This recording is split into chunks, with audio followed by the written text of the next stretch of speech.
Oke teman-teman, ini pemahaman tentang etika ya.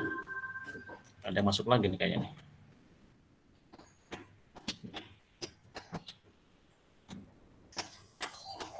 Ethic and the profession ya teman-teman ya. Etika itu apa sih? Coba teman-teman, kira-kira etika itu apa? Perilaku, Pak. Perilaku. Apalagi selain etika itu, selain perilaku apalagi?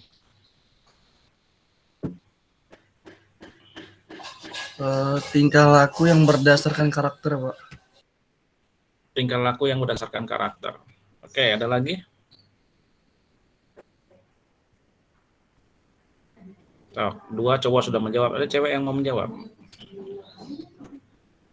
Zahra mau menjawab? Kamu mah nggak punya etika, gitu kan ya, sering kita ngomong ya, atau kita sering mendengar, atau kita mungkin pernah mengucapkan itu. Apa artinya etika? Perilaku baik, Pak. Perilaku baik saja kan? Hanya baik saja kepribadian, Imam. Apalagi? Hanya baik saja perilaku etika itu. Etika betul perilaku baik teman-teman ya. Tapi sebenarnya adalah dikatakan di sini bahwa apa? Mengajarkan kesusilaan dan menciptakan akal. Ya. Baik dan buruk teman-teman. Ya. Pada saat kita dihadapkan suatu kondisi yang harus mementingkan etika, mana yang harus kita pentingkan dulu? Di dalam perilaku sehari-hari, etika juga sangat penting ya. Di dalam perusahaan juga sama teman-teman. Karena apa? Perusahaan kan yang mendirikan adalah manusia-manusia individu yang akhirnya mengelompok menjadi sebuah organisasi teman-teman. Maka perilaku-perilaku itu yang harus dibudayakan supaya menghasilkan menjadi budaya organisasi yang mencerminkan etika-etika profesi, etika-etika individu. Dikatakan etika merupakan refleksi dari ajaran moral. Ya. Di pelajaran agama, di pelajaran kita waktu SMA ya, ada pelajaran perilaku sosial budaya. Ya, ada PPKN juga mengajarkan bagaimana pola dan perilaku kita yang sesuai dengan ajaran agama. Bagaimana tingkah laku kita dihadapkan pada lingkungan sosial. Di bagaimana perilaku kita dihadapkan pada lingkungan yang terkecil, misalnya RT, RW atau lingkungan sekitar. Ya, tetangga seperti itu. Lalu dikatakan usaha sistematis dengan menggunakan rasio untuk menafsirkan pengalaman moral individu dan moral sosial sehingga dapat menetapkan aturan untuk mengendalikan perilaku manusia. Tanya saya sekarang, apakah melanggar etika itu akan dihubungkan dengan pelanggaran hukum, teman-teman?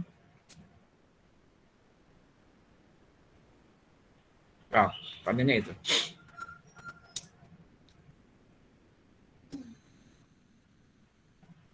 Ada nggak korelasinya, ada hubungannya nggak etika dengan hukuman, teman-teman?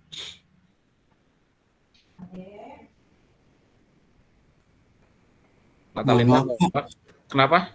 Hukumannya itu termasuk hukuman HAM atau hukum apapun itu yang terpikirkan oleh kalian apa? Pada saat seorang melanggar sebuah etika, apakah akan dampak terhadap hukum, teman-teman? Iya Pak. Iya, Pak. Ya, Sosial, karena Pak. gini, hukum sosial betul ya, hukum sosial. Etika itu nanti jika dia dibuat menjadi sebuah aturan yang tertulis, teman-teman, dan itu menjadi sebuah undang-undang, ya, atau menjadi sebuah tertulis yang ada dasar hukumnya, maka itu akan menjadi sebuah keterikatan antara perilaku manusia dengan hukum. Tetapi etika juga ada etika yang tidak tertulis, etika yang tidak diundang-undangkan. Makanya tadi dikatakan, oh ya, apa sanksinya? Adalah sosial, sanksi sosial, teman-teman ya. Mungkin dikucilkan, ya, atau akan menjadi di stigma negatif sama orang. Kalau berhubungan dengan undang-undang dan kita melanggar yang tertulis dalam undang-undang, maka hukumannya adalah jelas, gitu. Etika ya, teman-teman ya. Sanksinya bisa dua. Apakah sanksi secara hukum atau secara sosial? Pertanyaan berikutnya, teman-teman. Pernah dengar kata etiket? bukan e-tiket teman-teman ya. Kalau e-tiket berarti elektronik tiket. Ini bukan etiket teman-teman. Etika ada etiket. Pernah dengar nggak kira-kira? Pernah atau tidak dulu? Etiket. Nah,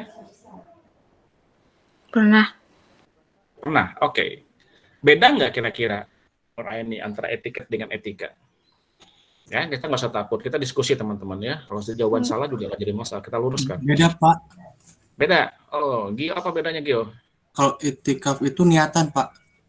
Etiket, Oh, tiket. etiket, bukan etikat ya. Kalau etiket itu adalah niat ya. Niat. Kalau etiket teman-teman, bukan iti. Kurang Kenapa? lebih sama kayak etika, Pak. Kenapa? Kayak Gimana ini? kurang lebih sama kayak Kurang lebih etika. sama.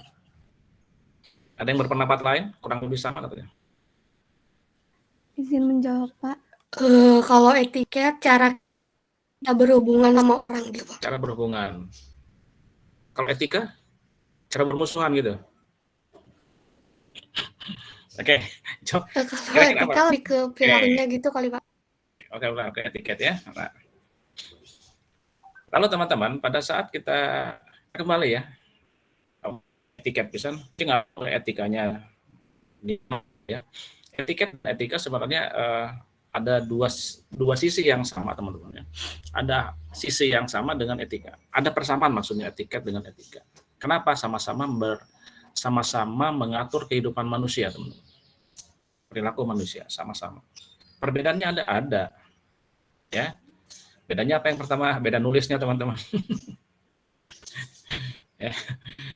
Etiket dan etika. Kalau etika itu teman-teman, itu biasanya adalah lingkupnya di suatu tempat teman-teman. Ya. Kalau etika itu biasanya sifatnya umum atau universal. Etiket itu biasanya dia berlaku pada suatu lingkungan tertentu, skupnya lebih kecil. Tetapi etikanya lebih umum. Ya.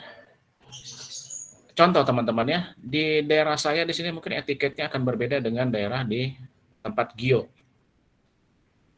Etiketnya ya, tempat lingkungan saya akan berbeda mungkin etiketnya tempat itu. Atau di tanah kelahiran saya akan berbeda dengan di tanah kelahiran orang lain etiketnya.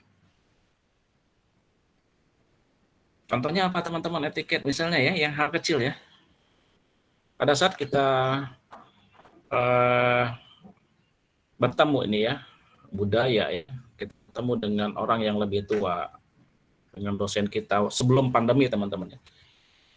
Orang tua biasanya kita salim ya teman-teman ya, jabatan sambil cium tangan gitu, betul ya?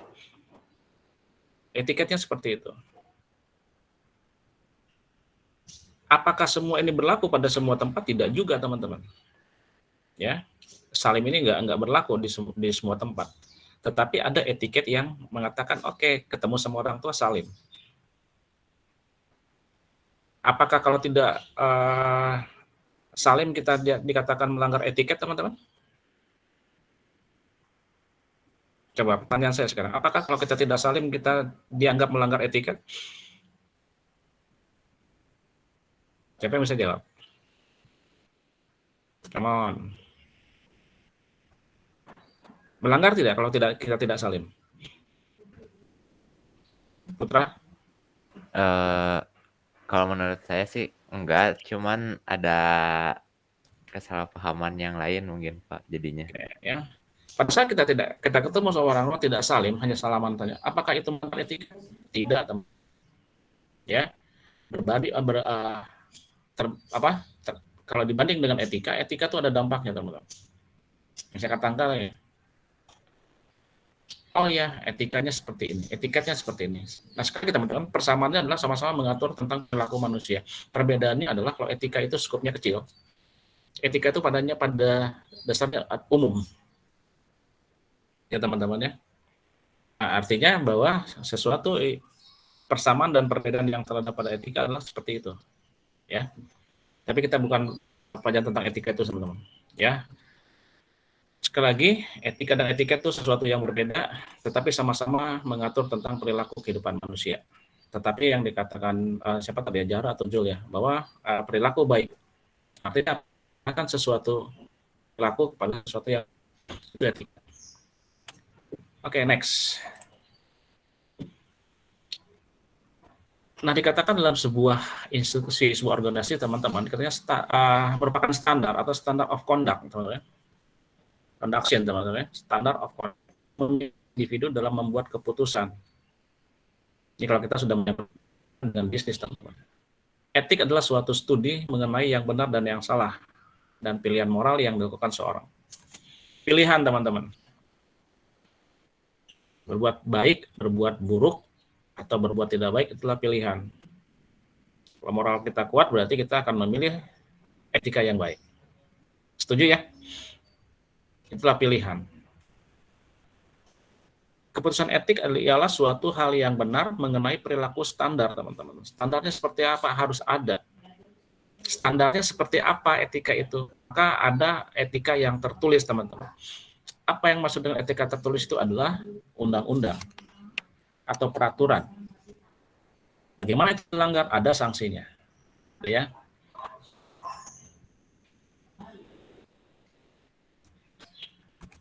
Sama halnya pada saat kalian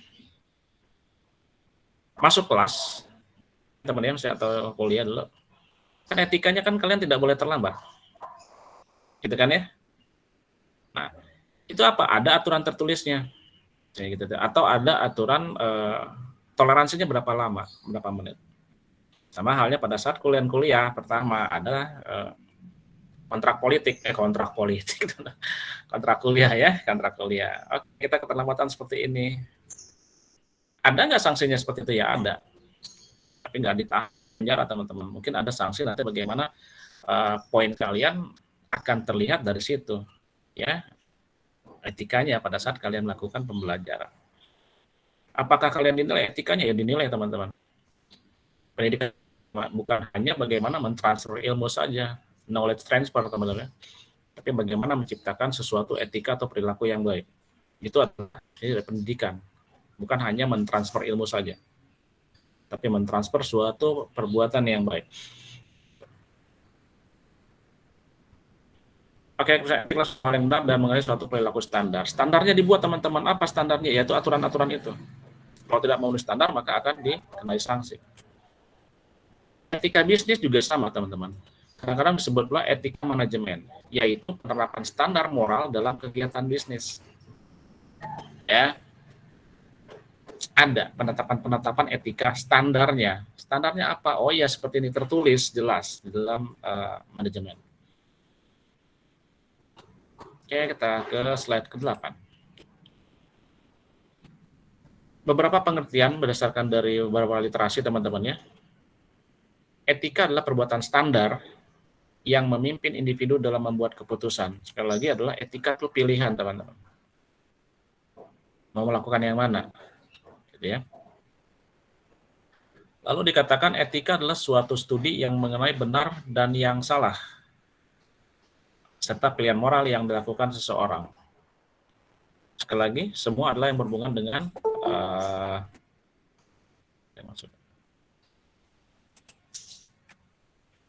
lalu adalah ketiga, keputusan etis adalah suatu hal yang benar mengenai perilaku standar. Oke, standarnya sebenarnya perilakunya harus seperti ini. Ada standar minimalnya di dalam perilaku organisasi. Berarti dapat disimpulkan adalah etika bisnis adalah keseluruhan dari aturan-aturan etika, teman-teman. Ya, etikanya apa? Baik etika secara individu ataupun etika sosial yang dirangkum dalam sebuah etika bisnis, teman-teman. Baik yang tertulis, yang saya katakan tadi, yang tertulis sudah jelas ada bukunya, ya, ada buku aturan dan peraturan, maupun yang tidak tertulis, yang mengatur hak-hak dan kewajiban produsen. Ya, kita sudah masuk ke bisnis ya. Kewajiban produsen dan konsumen. Jadi bukan hanya produsen saja dong ya, termasuk ikatannya dengan konsumen. Serta etika yang harus dipraktekkan dalam bisnis. Nah, nanti kita akan lihat apakah etika ini sangat berpengaruh dalam kehidupan manajerial atau bisnis kita lihat ya teman-teman ya. Kalau ada yang mau bertanya langsung saja seperti biasa. Cakupannya apa etika bisnis ini? Ya. Apa yang dikatakan adalah orang yang menginvestasi, teman-temannya, investor. Ini cakupannya. Lalu apa dengan konsumen? Pegawai, kreditur, dan pesaing. Nah, ini. Cakupan etika itu apa? Berarti ini yang saya kasih warna kuning ini semua harus tercakup dalam etika, ya. Dan ini adalah bagian-bagian yang terkait dalam etika itu sendiri. Ya, katakan orang apa? Orang yang investor.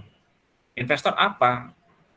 Jaminannya kalau etika itu ada, menginginkan manajemen dapat mengelola perusahaan secara berhasil sehingga dapat menghasilkan keuntungan bagi perusahaan, bagi mereka. Mana ada investor teman-teman ya, perusahaan perusahaan yang mencari laba atau profit oriented, ada nggak orang investor yang mau menanamkan sahamnya atau menanamkan investasinya tanpa mengharapkan keuntungan, teman-teman? Ya ada, ya. Investor di dalam perusahaan atau organisasi bisnis, dalam tanda kutip adalah profit oriented, pasti akan mengharapkan keuntungan, profit. Kecuali kalau investor itu menanamkan dalam bentuk sosial, teman-teman. Ya, masukin ke sekolah, investasinya masukin ke yayasan anak yatim, memasukin ke panti sosial. Dia tidak mengharapkan keuntungan. Ya, berbeda dengan investor yang memasukkan itu ke perusahaan bisnis. Sudah pasti mengharapkan suatu keuntungan. Lalu konsumen dikatakan apa? Konsumen menginginkan agar perusahaan menghasilkan produk bermutu. Kamu kan konsumen ya, atau kita kan konsumen kan mengharapkan kan kualitasnya baik, teman-teman ya. Benar nggak? Benar ya. Dan satu lagi yang terlebih dari kualitas baik, apa yang kalian harapkan sebagai konsumen? Siapa yang bisa jawab? Harapan kalian sebagai konsumen?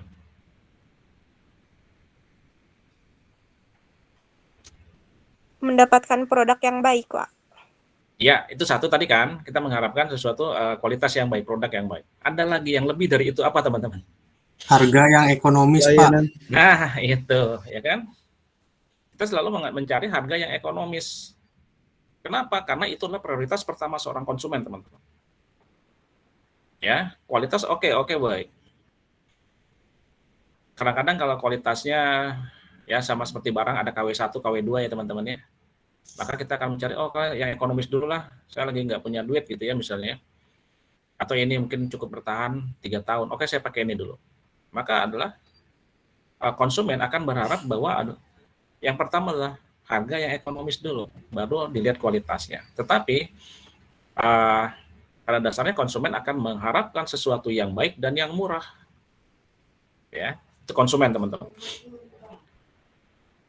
Lalu dikatakan karyawan juga menginginkan agar perusahaan mampu membayar balas jasa yang layak bagi kehidupan mereka, memberikan kesempatan naik pangkat atau promosi jabatan.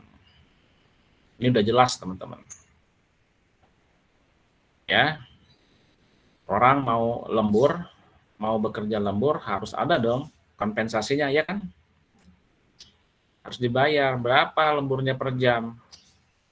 Atau saya misalnya diutus ke luar kota, dinas luar kota, harus jelas dong jasa saya atau pekerjaan saya harus dibayar. Nggak mungkin nggak mau dibayar, atau sudahlah nggak apa-apa, hotelnya saya yang bayar sendiri, pesawatnya yang saya bayar sendiri, atau tiket kereta apinya, nggak seperti itu kan. Jadi karyawan juga akan meminta kompensasi terhadap apa yang dia kerjakan, ya. Sesuai, bukan berlebihan, teman-teman ya. Kalau berlebihan tuh jadinya seperti pemberian perusahaan kepada karyawan apa? Bonus gitu ya, bonus akhir tahun, THR gitu ya, itu adalah bonus. Oke, lanjut lagi ke slide 10. Dikarenakan pakai dari pihak kreditur apa? Mengharapkan agar semua hutang perusahaan dapat dibayar tepat pada waktunya. Ya, kreditur itu apa, teman-teman? Orang yang ngapain kreditur itu? Yang meminjam atau yang Yang meminjam atau yang dipinjamkan? Yang Meminjam. meminjamkan uang. Kreditur. Dipinjamkan. Kalau kita pinjam uang ke bank, kita disebut apa? Kreditur.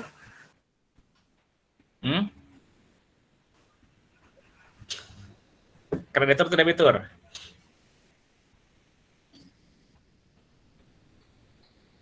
Ya. Ya. Pihak kreditur artinya orang yang memberi kredit, teman-teman. Ya, kreditur itu orang yang memberi kredit. Berarti kreditur itu apa? Orang yang memberikan jasa pinjaman kepada perusahaan, teman-teman. Ya, debiturnya siapa ya? Perusahaan.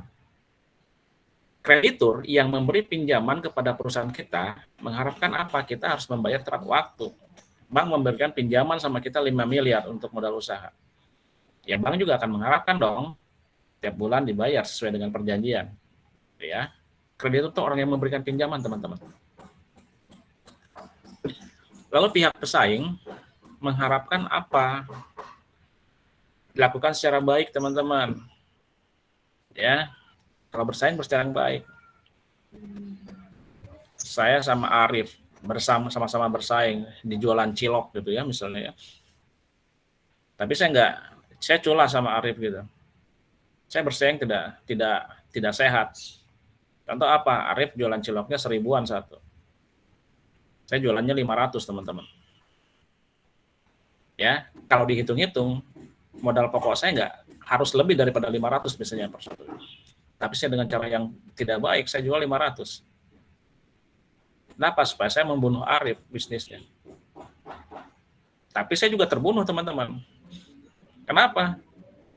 Karena saya tidak bisa seharusnya menjual 500 gitu.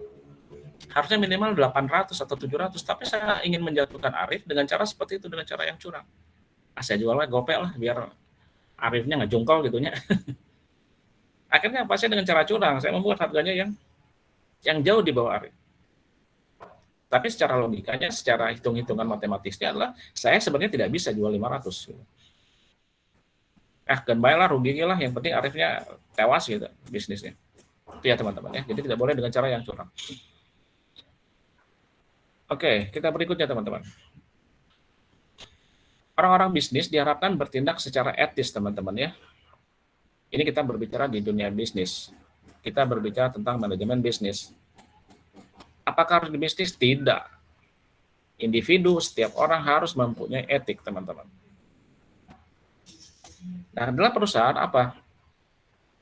Harus ada etik dalam menggunakan sumber daya yang terbatas di masyarakat.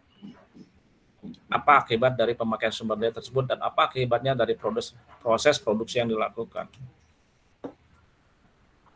Contohnya gini teman-teman, sebuah perusahaan tekstil misalnya teman-teman ya, mendirikan di sebuah pemukiman padat penduduk teman-teman. Dia kan butuh air ya, jelas ya perusahaan. Akhirnya dia buat teman-teman, nyedot air tanah, tesis gitu. Dia juga harus lihat dampaknya, etikanya seperti apa. Apakah dengan saya mengambil air di sini akan mengurangi atau akan menghabiskan air penduduk? Harus ada kode etik seperti itu, teman-teman. Jangan mementingkan diri sendiri saja. Lalu tiba-tiba gini, limbah industrinya, ya limbah industrinya dibuang saja ke kali atau ke got kayak gitu. Nggak punya etik, teman-teman, nggak punya etika. Kenapa? Limbah itu kan nanti akan mengalir kepada masyarakat. Sumber air tanah akan terimbas, kena limbah. Aduh, ya, nggak punya etika pisan gitu ya. Dia sudah mengambil keuntungan, dia tidak mau membuat IPAL, ya, instalasi pengolahan air limbah gitu. Seenak saja membuang di tempat orang lain, yang akibatnya orang lain berdampak buruk. Nggak punya etik teman-teman. Ya. Lalu contoh lagi yang saya pernah katakan, ambillah etikanya orang-orang di situ sekitar, ya di sekitar itu sebagai karyawannya.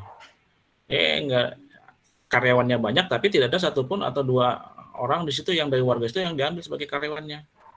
Ya, kan nggak ada etikanya teman-teman ya. Tapi apakah salah dia? Ya tidak. Ya suka-suka gue dong, saya ngambil karyawan yang mana yang sudah saya rekrut. Tetapi kan etikanya nggak ada teman-teman ya. Itu mohon dipahami seperti itu. Oke. Etika bisnis dikatakan menyangkut usaha membangun kepercayaan antara masyarakat dengan perusahaan, teman-teman. Sebenarnya apa? Pada saat masyarakat, pada saat konsumen itu percaya, punya trust di situ ya teman-teman ya, maka pasti akan berdampak sangat baik sama perusahaan. Saya mah percayalah, beli cilok ke Arif gitunya, enak gitu. Lalu dia kebersihannya dijamin, harganya ya standar-standar lah. Setelah orang percaya pada cilok Arif gitu, maka kan keuntungan bagi Arif sendiri. Ya, dia tidak perlu promosi yang besar-besaran, sudah cukup dari mulut ke mulut. Kepercayaan orang akan terus tertanam. Oh iya, cilok Arif enak. Gitu ya. Murah, bersih gitu lagi ya. Ini katanya merupakan elemen sangat penting buat suksesnya suatu bisnis dalam jangka panjang, teman-teman. Ya. Contoh tadi yang tidak sehat, saya jualan gope nih. Arif jualan 1.000. Mungkin suatu waktu saya jualannya rame, teman-teman. Apakah ini jangka panjang? Enggak akan mungkin, saya keburu bangkrut duluan. Modal saya habis, saya jual modal gitu. Ya karena saya tidak jujur. Jadi prinsipnya seorang wirausaha lebih baik merugi daripada melakukan perbuatan tidak terpuji.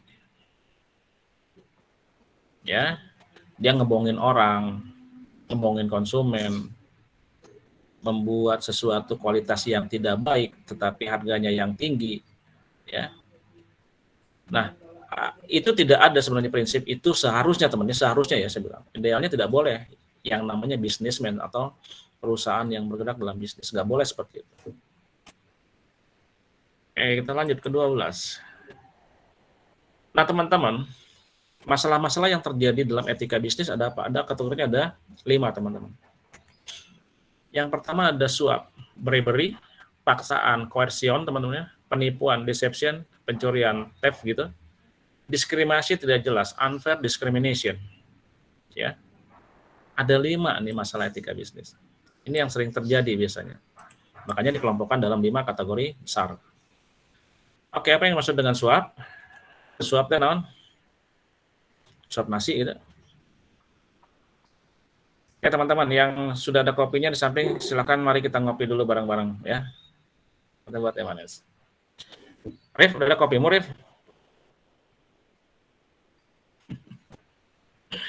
Nah, yang kopi. Firman ada kopinya? Enggak, Pak. Gitu saya ngopi dulu ya. Mumpung mendung gini ya, hujan-hujan ya. Nikmat teman-teman ngajar bari kopi tuh ya.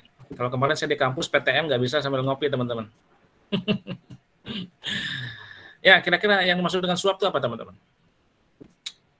Pemberian sesuatu dengan tujuan yang tidak baik, Pak. Ya, memberikan sesuatu dengan tujuan tidak baik. Tujuan tidak baik itu untuk siapa teman-teman? Untuk keperluan pribadi. Untuk keperluan pribadi. Jadi pada saat melakukan suap, berarti teman-teman dia mengharapkan imbalan, ya, mengharapkan imbalan untuk siapa? Untuk kepentingannya sendiri, ya, suap. Oke, banyak sekali kasusnya teman-teman ya. Dia nyuap supaya apa? Supaya naik pangkat.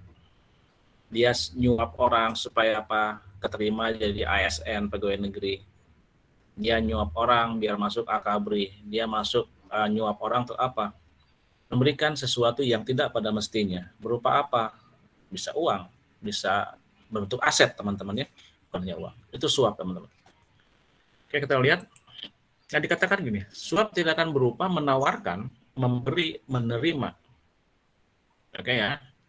Jadi apa? Bisa menawarkan, memberi, menerima, atau meminta sesuatu yang berharga dengan tujuan mempengaruhi tindakan seseorang, pejabat dalam melaksanakan kewajiban publik. Ya, kalau dari situasi gambar ini seperti biasa teman-teman. Kalau tangan kirinya di bawah, ada satu gepok duit gitu ya. Normal-normal aja, tapi duanya urus dong tuh dong. Anak saya ditangkap, terlibat balapan motor liar. Ya, tolonglah lepasin lah. Ini uangnya. Nah, gitu. Itu nyuap teman-teman. Supaya apa? Melakukan sesuatu apa yang kita inginkan. Itu menyuap.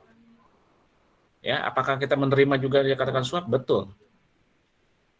Yang nyuap kalau kalian lihat di KPK teman-teman ya, yang nyuap itu apa? Kena semua. Yang memberi dan menerima. Nah, atau kalian misalnya gini, dan ini tidak pernah terjadi di kampus Unibi teman-teman ya. Muhammad Panji bilang, nilai saya Pak, nilainya D Pak. Ya, Putra langsung tersenyum, udah pasti tahu arahnya kemana gitu. Ya, ini misalnya tidak ada di kampus Unibi teman-teman. Pak, nilai saya D, bisa nggak Pak dibuat B lah Pak gitu. Ya.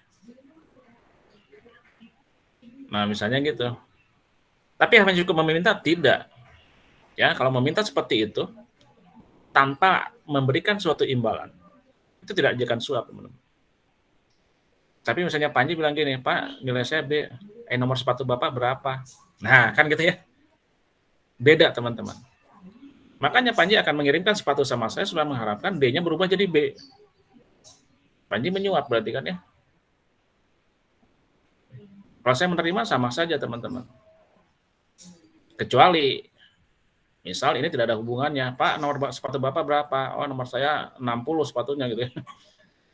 Beri saja gitu ya, dengan ikhlas, ucapan terima kasih tanpa meminta sesuatu hal yang ingin dilakukan, itu nggak jadi masalah teman-teman. Tetapi pada saat itu memberikan sesuatu dengan ada harapan untuk melakukan sesuatu dengan yang keinginan kita, itu suap. Sama seperti kalian ditilang ke polisi teman-teman. Pak, damai mana tuh Pak? Ya kan? Sambil uangnya dikepel gini teman-teman ya. Kasih 20.000 misalnya. Polisinya bilang gini, ya oknum ya. Nah 20.000, tuh Pak, ada 20.000 Pak, ya mahasiswa Pak. Nggak punya duit lagi, udah mahasiswa tuh Pak, kasih 20.000, itu nyuap teman-teman ya. Jadi apa? Kenapa dikatakan? Karena berikan sesuatu imbalan dengan harapan untuk menguntungkan diri sendiri. Itu teman-teman. Suap dimaksudkan untuk memanipulasi seseorang dengan membeli pengaruh. Yang dikatakan adalah membeli pengaruh. Pembelian itu dapat dilakukan dengan membayarkan sejumlah uang atau barang atau jasa. Nah, ini juga lucu, jasa. Ya, sesuatu bukan uang, bukan barang, tetapi adalah jasa. Saya akan lakukan ini. Asal, nah itu adalah suap juga teman-teman. Ya, tetapi yang konotasinya negatif. Supaya apa? Supaya transaksinya terlaksana. Termasuk juga pemberian janji-janji untuk memberikan sesuatu. Itu suap. Oke.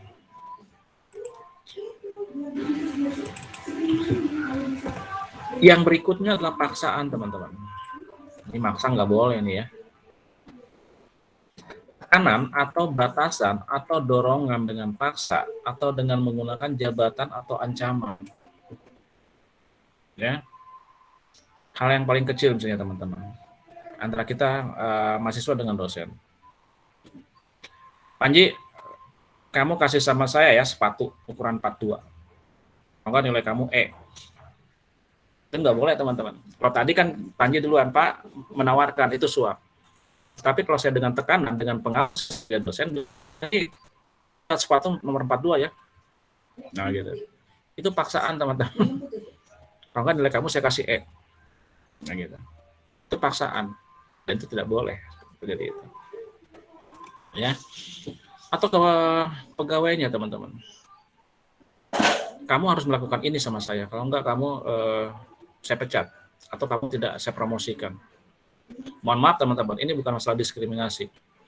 Ini banyak terjadi kasusnya pada perempuan ya teman-teman ya. Konteksnya kita berbicara tentang keilmuan teman-teman. Banyak teman-teman ya, kalau kalian lihat kasus-kasusnya ya, terjadi. Kasus-kasus mohon maaf, pelecehan seksual. Seringnya terjadi, dengar ya teman-teman ya. Oknum melakukan itu. Kenapa? Karena dia merasa berada di atas teman-teman, dengan mudahnya melakukan pemaksaan ke bawah dengan ancaman. Kamu kan karyawati saya, diam kamu, kalau enggak kamu saya pecat dari sini. Itu banyak terjadi, teman-teman. Dan ini adalah realita. Ya, dan ini yang tidak boleh terjadi. Ya. Dengan menggunakan jabatan atau ancaman, kekerasan juga dapat berupa ancaman untuk mempersulit kenaikan jabatan, pemecatan, atau penolakan industri yang terhadap seseorang. Ya. Atau jangan-jangan karena saya nggak suka sama Tiara, ya, akhirnya saya persulit. Misalnya Tiara jadi mahasiswa yang akan saya bimbing. Saya dosen pembimbing Tiara. Saya nggak suka sama Tiara. Saya persulit saja. Tiara gagal ya. Cara-cara salah. Kamu ulang lagi. Nggak pernah benar tadi dikerjakan Tiara. Ya, kenapa? Teman-teman, karena saya juga kadang-kadang tidak suka misalnya ya. Tapi saya suka sama Tiara. Jangan takut Tiara ya. Saya tidak akan mempersulit. Nah, artinya apa teman-teman? Pengaruh-pengaruh itu yang membuat orang melakukan sesuatu dengan terpaksa. Kenapa? Dipengaruhi oleh ancaman atau tekanan. Next. Penipuan, deception, teman-teman. Tindakan memperdaya, menyesatkan yang disengaja dengan mengucapkan atau melakukan kebohongan. Ya, nipu-nipu ya teman-teman lah ya. Pak, kalau beli barang dari saya, nanti servisnya 2 tahun, Pak, gratis, gitu kan ya. Barang ini bagus semua. Ternyata konsumennya ditipu, teman-teman. Baru 6 bulan pakai rusak. Dibawa ke service center. Ternyata apa yang terjadi? Pak, ini nggak bisa kami servis. Kalau kena servis, kena biaya. Loh, kok pada saat waktu perjanjian beli Anda menawarkan dengan gratis servis 2 tahun? Kenapa baru 6 bulan seperti gini? Dan 6 bulan sudah rusak. Banyak sekali teman-teman alasannya. Ditipu konsumennya. Ya, ini yang mungkin saja bisa terjadi teman-teman. Dan ini adalah terjadi juga dalam kehidupan nyata teman-teman dalam bisnis. Banyak janji-janji manis untuk menipu. Penipuan untuk apa? Supaya hanya menarik konsumen saja mau beli.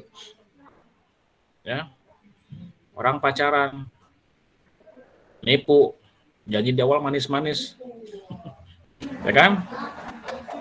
Ditipu nih, saya mah akan sayang, saya akan setia sama kamu, saya akan baik sama kamu. Setelah jadian apa teman-teman? KDRT gitu kan? Disiksa atau betul? Ya, penipuan tuh seperti itu teman-teman. Tidak sesuai dengan apa yang diucapkannya, itu penipu. Lalu pencurian teman-teman ya, merupakan tindakan mengambil sesuatu yang bukan hak kita untuk mengambil properti milik orang lain tanpa persetujuan pemiliknya. Kalau setuju mah bukan mencuri ya teman-teman ya. Rahayu, saya mau ambil pulpen kamu ya. Oh iya Pak, silakan Pak. Apa saya dikatakan mencuri? Enggak ya, mungkin saya dikatakan minjem. Tapi Rahayu lagi lengah, saya ambil pulpennya, itu mencuri. Ya. Teman-teman, lalu dikatakan sini ilustrasi gambarnya dikatakan apa? Bahwa bukan saja mengambil properti fisik teman-teman, tapi atau konsep juga bisa diambil. Ya, ilustrasi gambarnya yang dicuri adalah otaknya teman-teman, bukan barangnya. Dan ini yang biasanya tidak kita sadari. Kalau barang kita yang secara fisik ada teman-teman, oh iya hilang, oh dicuri orang nih. Tapi bagaimana kalau konsep? Contohnya gimana kalau pencurian konsep, teman-teman? Zahra, gimana Zahra? Kalau misalnya kita bikin desain, mungkin terus desainnya ditiru sama orang lain. Gitu ya? Iya, jadi plagiarisme. Nah, kalau sekarang saya kembangkan kasusnya gini Zahra. Saya buat desain gitu ya. Oh, atau misalnya kamu yang buat desain. Ya, desain. Anggaplah sebuah logo. Lalu saya ambil logo kamu itu. Lalu saya buat sama persis dengan desain kamu. Lalu saya publish teman-teman. Saya jual sebuah baju dengan logo yang didesain oleh Zahra. Apakah itu mencuri ide teman-teman? Iya, Pak. Dari saya. Ya. Mencuri ya? Iya Pak, mencuri. Ya.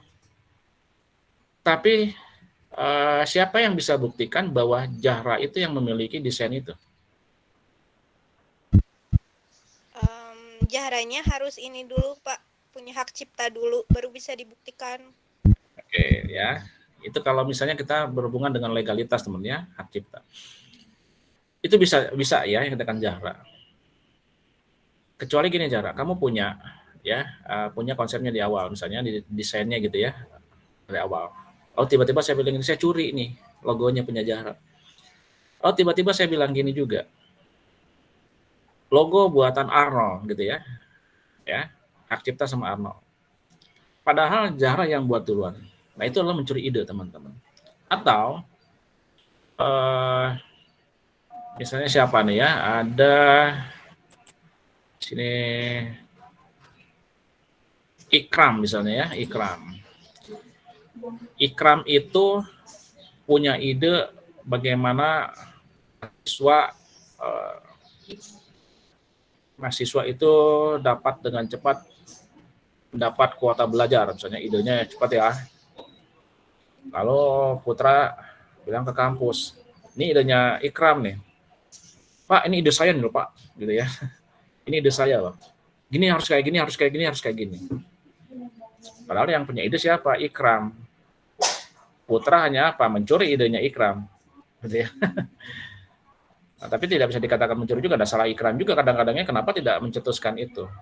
Tetapi seharusnya etikanya adalah, kita balik lagi ke etika, Putra aja bilang gini, Pak, seharusnya kayak gini loh Pak, ini Ikram loh. Gitu ya. Nah, harusnya ada etikanya juga teman-teman berhubungan itu.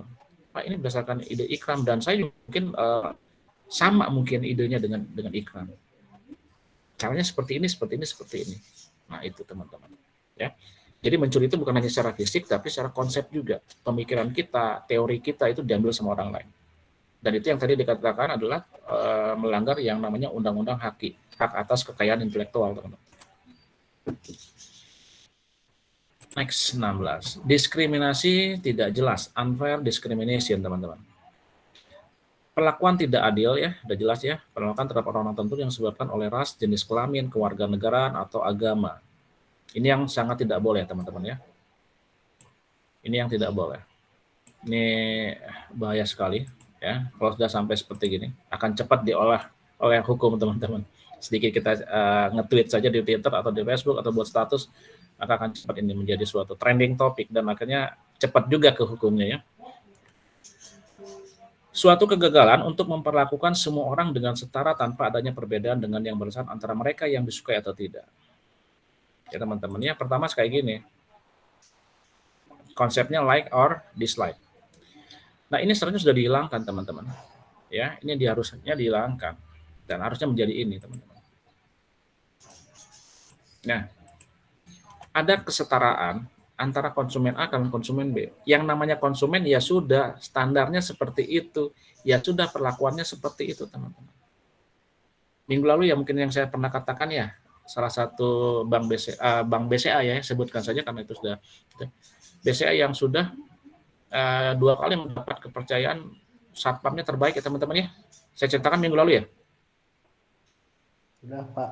Nah, di situ apa teman-teman? Tidak memperlakukan orang yang pakai sendal dengan orang yang berdasi, teman-teman.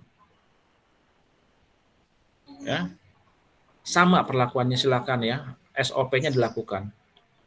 Menyapa dengan senyuman, baik-baik, menawarkan bantuan gitu ya. Lalu mengarahkan atau mengantarkan, itu adalah SOP-nya. Dia tidak melihat orang yang pakai sendal jepit lalu pakai celana pendek masuk ke bank. Dengan orang yang turun dari mobil pakai dasi, pakai sepatu lengkap dan bersih. Sama aja diperlakukan, silakan Pak, selamat pagi, dan seterusnya.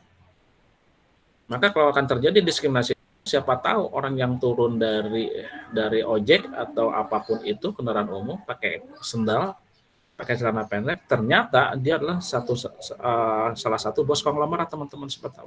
Bob Sadino seperti apa teman-teman kayaknya? Betul ya? Apa dia berlaku seperti orang konglomerat? Tidak. Kemana-mana dia setelannya apa? Sendal jepit, celana pendek. Bagaimana kalau misalnya seorang frontline bagian depan itu memperlakukan Bob Sadino seperti itu? Dianggap iya si Gana nggak punya uang, orang yang nggak punya uang, orang yang mau minjem nih gitu ya. Akhirnya nilainya tidak baik. Wah, bisa viral, bisa hancur teman-teman perusahaannya. Saya diperlakukan, dihina seperti ini, saya diperlakukan kayak orang apa. Padahal orang yang datang ke situ adalah orang yang sangat luar biasa. Jadi makanya ada standarnya bahwa perlakukan semua konsumen itu secara adil, secara fair. Ya, itu teman-teman. Lalu kita lihat lagi, ya, pentingnya menjaga etika bisnis seperti apa katanya teman-teman. Yang pada akhirnya akan mengarah pada ini teman-teman. Ya, competitive advantage ini loh. Ya, apa pentingnya menjaga etika? Goalnya apa? Ya ini, competitive advantage. Ya, menjaga etika adalah suatu hal yang sangat penting untuk melindungi reputasi perusahaan, teman-teman. Masalah etika ini selalu dihadapi oleh para manajer dalam keseharian kegiatan bisnis. Dikatakan teman-teman ya, reputasi ini teman-teman harus digarisbawahi ini ya.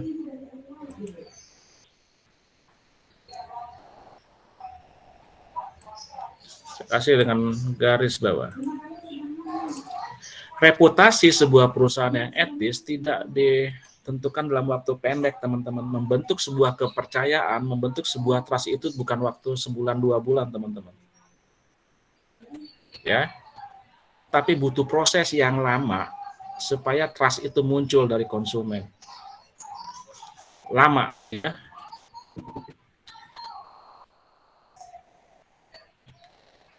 Tetapi pada saat trust itu muncul, maka apa? Efeknya sangat lama. Dan berkelanjutannya apa, teman-teman? Survive perusahaan itu akan lebih lama. Kenapa? Karena dia mempunyai competitive advantage, keunggulan kompetitif, teman-teman. Ya. Akan mempunyai keunggulan kompetitif, artinya apa? Dia akan selangkah lebih maju di depan perusahaan-perusahaan yang lain. Perusahaan yang jujur, teman-teman ya, kasir misalnya, kasir sebuah minimarket. Sering terjadi teman-teman ya, kita membayar lebih. Pak ini lebih uangnya gitu. Ya. Maka itu tidak sebentar, saya tidak langsung percaya teman-teman. Tetapi pada saat nanti itu udah akumulasi, maka wah luar biasa ya minimarket itu. Jujur semua orangnya. Setelah terbangun trust itu, sudah terbangun penilaian dari masyarakat terhadap sebuah bisnis, maka yang terjadi apa? Dia akan selalu dipercaya. Saya akan selalu ke situ. Kenapa? Saya merasa nyaman. Saya merasa saya tidak akan dirugikan. Dan itu akhirnya continue, panjang terus teman-teman, lifetime-nya. Oke. Kita nomor 18 sekarang. Sampai sini dulu. Sampai 17. Ada yang mau ditanya dulu? Mohon maaf Pak, izin bertanya. Oke, Gio. Pak, kalau misalkan ada salah satu pesaing usaha kita yang berperilaku tidak adil, tindakan kita tuh harus kayak mana, Pak? Oke, ya. Ada yang bisa jawab? Sebelum saya jawab, ya kita diskusi ya. Bagaimana kalau ada pesaing kita yang tidak jujur, ya? Tidak jujur aja, Gio, atau gimana? Ya Pak, tidak ada seperti contoh Bapak sama Arif jualan cilok barusan, Pak. Oke ya, contohnya seperti itu ya, tidak jujur. Apa yang harus kita lakukan? Siapa yang bisa diskusi dengan kita semua di sini? Apa yang harus kita lakukan kira-kira? Kalau punya modal mending buka bisnis baru, Pak. Kalau punya modal buka bisnis baru, oke ya. Itu kata Firman. Ada lagi yang lain? Kita pindah lah, bukan buat cilok, sekarang mah sosis bakar ya gitu. So itu Cireng, Pak. Jawaban Firman. Misalnya seperti kita beralih profesi gitu ya Firman ya. Iya, Pak. Ya, cari aman ya. Siapa yang punya jawaban lain? Bagaimana kalau ada pesaing kita yang seperti itu? Menambahkan Zahra. produk lain di Kenapa, jualan Zahra? kita, Pak. Menambahkan produk lain di jualan kita. Oke, membuat produk lain dari itu ya. Ada lagi? Tadi Izin cilok, jawab, Pak. sekarang buat cireng, itunya Zahranya jualan cireng juga. Oke, siapa tadi? Putra, Pak. kalau misalkan ada yang curang gitu, lebih baik konsisten aja sih Pak di jualannya. Konsisten jualan. Konsisten ya, saya anggap konsisten berarti dalam jualan produk ataupun kesehariannya ya, gitu ya Putra ya? Konsisten ya? Jadi kalau ada saingan gitu ya sebenarnya normal aja Pak. Tapi kalau ada kecurangan gitu, ya mungkin dia juga nanti jadi mati sendiri gitu Pak usahanya. Oke. Ya, terharu saya biarkan Putra ya seperti itu ya. Ya, oke. Ada lagi yang lain. Yang tadi bilang ganti saja dengan produksi yang lain, dengan bisnis yang lain. Ya, dari jualan cilok jadi sosis bakar. Jahra bilang kita membuat satu keunggulan yang lain, misalnya jualan cireng gitu ya, cireng bumbu. Siapa lagi yang lain? Putra bilang ya sudah biarkan saja kita konsisten dengan apa yang kita lakukan. Next, ada lagi? Melakukan inovasi, Pak. Arif melakukan inovasi. Inovasinya dalam bentuk apa, Arif? Misalnya kan cireng nih, Pak, cireng original kan, yang sama dengan kompetitor lainnya. Jadi kita tuh buat inovasi lain seperti menambahkan bumbu lain, balado, barbeque atau hal yang lainnya, Pak. Oke, pertanyaan saya, Arif. Kalau inovasi gitu, bagaimana kalau ya ini ya, bagaimana kalau ya kita berandai-andai diskusi kita. Bagaimana kalau cireng yang kita sudah jual itu yang sudah menjadi keinginan konsumen, Rif? Apakah kita akan berani mengambil resiko ya dengan merubah konsep kita, atau yang seperti katakan Jahra, kita buat saja yang sudah tertata dengan baik, produk misalnya cireng rasa ini, maka kita buat lagi produk yang lain. Kalau belum mencoba kita belum tahu, Pak. Oke ya, berarti dalam bisnis itu resiko selalu ada ya teman-teman ya, bagaimana kita bisa meminimalkan resiko. Itu yang namanya manajemen risiko, teman-teman, risk management. Oke, udah cukup saya rasa dengan apa yang kalian sampaikan. Yang pertama adalah teman-teman, apa yang diharapkan kalau misalnya ada pesaing yang tidak jujur. Ya. Kalau saya boleh simpulkan teman-teman, karena yang tidak jujur kan adalah masalah bukan bagaimana kita memanipulasi ya, tetapi bagaimana kita dicurangi secara tidak jujur. Maka yang harus kita lakukan adalah kita pada konsisten terhadap apa yang kita lakukan, teman-teman. Ya, yang katakan Putra. Konsisten saja, kenapa?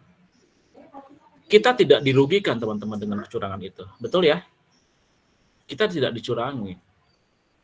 Mereka jual itu dengan konsep dia, dengan cara licik mereka. Tapi pertanyaannya adalah, apakah kita dicurangi? Apakah kita menjadi ada sesuatu aset kita yang hilang? Tidak, teman-teman. Ya, konsumen kita akan beralih teman-teman pasti.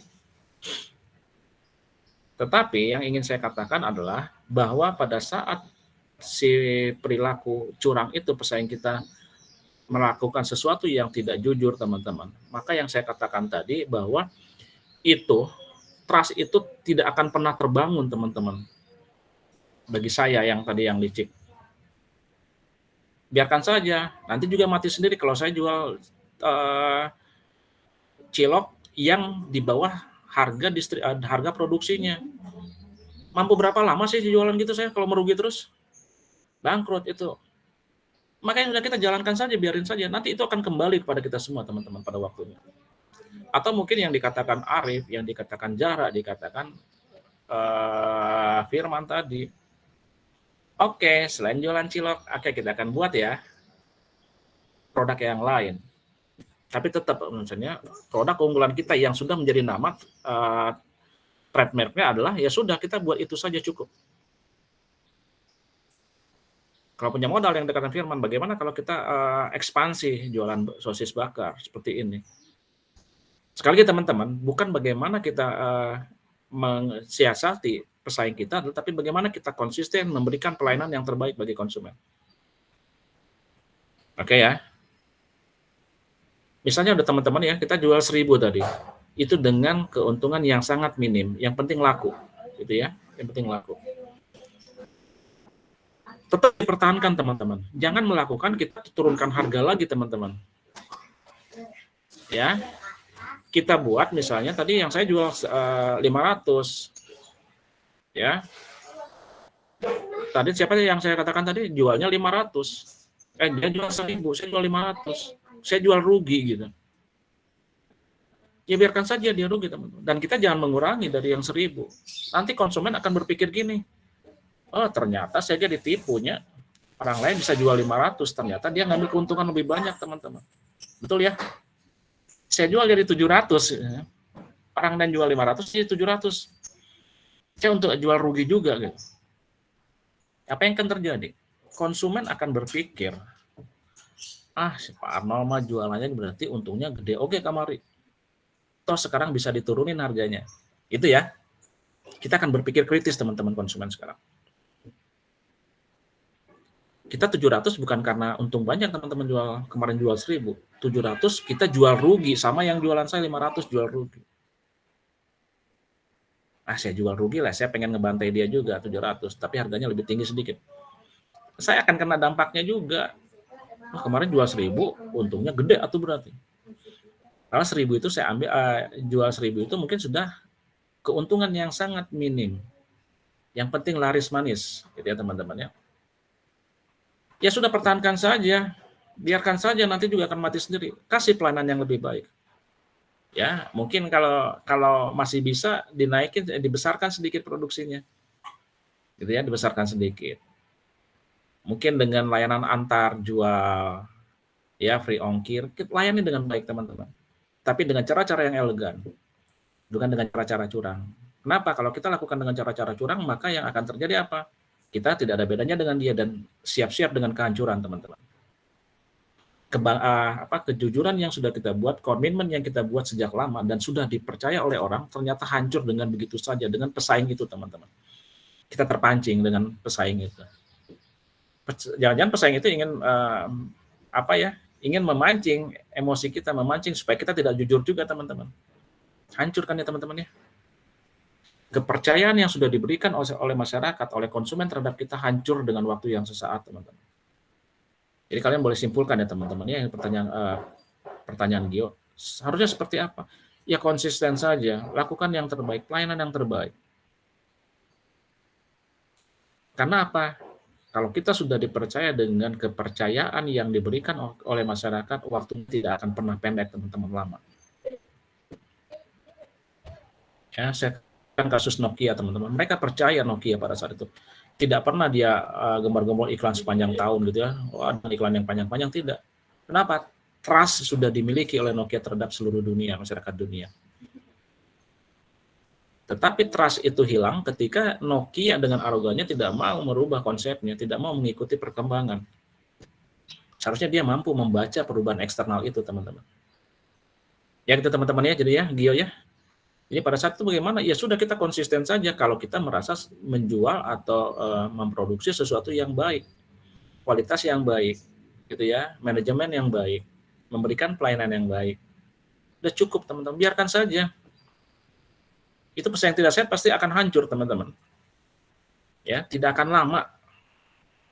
Pasti akan hancur juga. Seperti itu Gio. Ada yang mau didiskusikan lagi? Baik Pak, terima kasih. Ya. Makanya tadi dikatakan teman-teman, etika itu akan mencakup yang namanya nanti competitive advantage. Kita akan mempunyai keunggulan kompetitif yang tidak bisa dihancurkan oleh pesaing-pesaing yang licik, teman-teman. Ya. Oke. Dikatakan apa? Konsep etika bisnis tercermin pada corporate culture, gitu ya, budaya perusahaan. Nah ini. Sekarang budaya perusahaan itu ya harus tercermin.